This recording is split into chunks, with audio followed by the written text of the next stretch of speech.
আমি বেজজ্ঞানী ডক্তৰ নহয়, কিন্তু আমি ঘৰতে হোৱা এটা সুন্দৰ পাচলি গুণতত্ত্ব আপোনালোকক আমি অৱগত কৰাইছোঁ।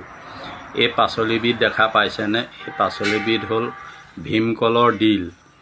আমাৰ যদি শৰীৰ দুৰ্বল হয়, ৰক্তহীনতা হয়, কমজুৰি হওঁ, তেতিয়াহ'লে ভীমকলৰ চব্জি যদি আমি খাওঁ, ইয়াক মাছৰ লগতো চব্জি বনাব পাৰি, দালিৰ লগতো পাৰি। ইয়াক কণ্টিনিউ খোৱাৰ লগে লগে আমাৰ তেজ বৰ্ধিত হয় আৰু শক্তি বৰ্ধিত হয়। আমাৰ দুৰ্বল ভাগে, দুৰ্বল নাশ হয়, নাৰ্ভ শক্তিশালী হয়।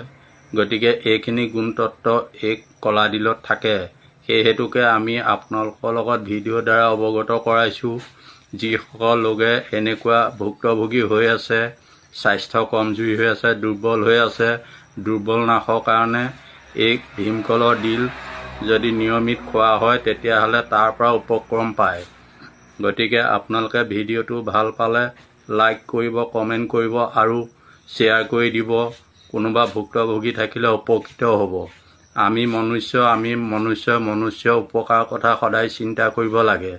আমি যিটো জানো আনক অৱগত কৰি থৈ যাব লাগে, কাৰণ আমাৰ লগত এইটো নাযায়। অৱগত কৰিলে গুণখিনি থাকি যাব। আমি যদি অৱগত নকৰাকৈ ইয়াৰ পৰা পৃথিৱীৰ পৰা গুচি যাওঁ, তেতিয়াহ'লে একো